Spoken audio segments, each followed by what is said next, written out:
Mesdames et messieurs, bonjour. Bienvenue dans la revue des titres de ce mercredi 2 avril 2025 sur votre chaîne préférée Speedline Télévision. Démarrons par le télégramme d'Étienne Wessou pour lire à la une. Dans le cadre des préparatifs des élections générales de 2026, la Sénat fait la synthèse des travaux d'élaboration du chronogramme. Vous aurez plus de détails à la page 7 de cette parution. Restons toujours avec le même quotidien pour lire. Palais de la Marina, le délégué du contrôle financier et deux co-accusés poursuivis pour abus de fonction à la criette. Vous aurez plus de détails dans les colonnes de ce journal. Après la défaite contre l'Afrique du Sud, Gernot Rohr convoqué ce mercredi à la Fédération béninoise de football. Vous aurez plus de détails à la page 8 de ce journal. Dabarou pour une gestion transparente et efficace à Adjara.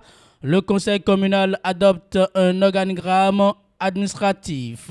Visite des infrastructures construites par la rupture. Nicéphore Soglo dans une opposition objective. En bas de page du même quotidien, mairie de Porto Novo, la SE et la DAF exclues de la commande publique pour 5 ans. Vous aurez plus de détails dans les colonnes de ce journal. Le potentiel transaction financière suspecte vers le Bénin sur le compte d'un homme d'affaires avec des ramifications. L'ancien DG Hervé Fangbe arrêté, une affaire de 20 millions en cause. 2 agents d'une grosse banque interpellés. Le dossier coûte aussi la liberté à un féticheur. Centre national hospitalier universitaire HKM de Cotonou, délit CNHU HKM. 2 agents de la morgue laissent les corps pour la prison. Un chauffeur de corbillard et un charlatan placés aussi sous mandat de dépôt. Vous aurez les détails dans les colonnes de ce journal. Décryptage info atelier sur la planification des activités électorales. La Sénat s'active pour les élections générales de 2026. Vous aurez plus de détails dans les colonnes de ce journal. Dossier criminel au CNHU HKM. Macabre découverte derrière la morgue, 6 agents poursuivis. À Marseille, en France, dans le cadre du sommet Climat Chance Europe-Afrique 2025, Luc Setondia-Trokpo présente les initiatives climatiques de Cotonou et de l'NCB. Vous aurez plus de détails dans les colonnes de cette parution. Nord-Sud quotidien, enseignement supérieur des docteurs, chercheurs écrivent à talons. Vous aurez plus de détails à la page 2 de cette parution. Toujours avec le même quotidien, CES, les conseils départementaux en activité. L'informateur affiche en manchette Sommet Climat Chance Europe-Afrique 2025, brillant exposé du Bénin par Atrokpo.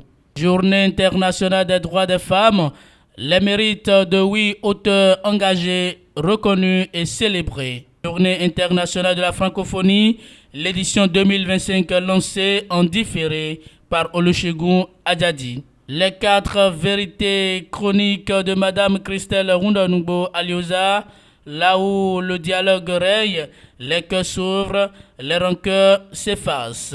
Le dialogue est l'essence même de l'harmonie humaine, d'ici CHA. Vous aurez les détails dans les colonnes de ce journal. Abus de confiance, un homme vend un camion d'autrui à plus de 4 millions pour célébrer son mariage. Vous aurez plus de détails dans les colonnes de ce journal. Après la G10, les logements sociaux de Wedo et le Chic, Nicéphore Soglo au marché de gros d'Abomey-Calavi. Vous aurez plus de détails dans les colonnes de ce journal. Et pour finir avec le même quotidien, Bénin, le marché de gros de Calavi ouvre ses portes le 31 décembre. Au 31 décembre 2025, il n'y aura plus de marchands à Dantokpa, selon la ministre Shadia Assouma. Le grand regard, désignation des candidats à la présidentielle de 2026, l'UPR, le BR et LD face au risque d'implosion. L'élection présidentielle de 2026 est une épreuve grande nature pour tous les partis politiques béninois en général et en particulier les 3 qui remplissent les conditions de parrainage. Quand on sait que la désignation du duo candidat s'annonce rude de part et d'autre, l'exercice comporte assez de risques pour les 2 grands partis de la mouvance présidentielle, l'Union progressiste, le Renouveau et le Bloc républicain, ainsi que pour le seul de l'opposition, les démocrates. Alors, une fois que le défi que constitue le choix sera relevé, celui du maintien de la discipline risque de faire imploser ces formations politiques. Vous aurez plus de détails dans les colonnes de ce journal.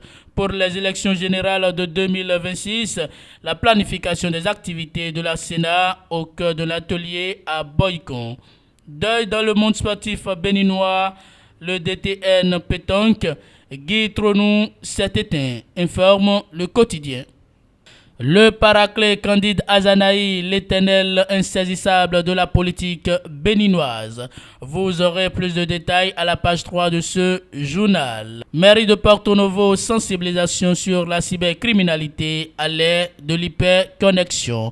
Vous aurez plus de détails dans les colonnes de ce journal. Et c'est l'emblème du jour qui ferme la marche de ce numéro. À la une, exclusion de la SE et de la DAF de la mairie de Porto Novo de la commande publique, une sanction administrative, mais quid des poursuites judiciaires, une suspension au lot de compte, une administration paralysée en attente de décision, la réforme de la décentralisation à l'épreuve des faits. Porto Novo face à une crise de gouvernance, l'intégralité de la décision de la RMP dans les colonnes de ce journal.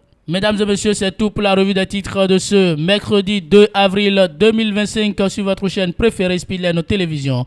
Merci pour votre fidélité.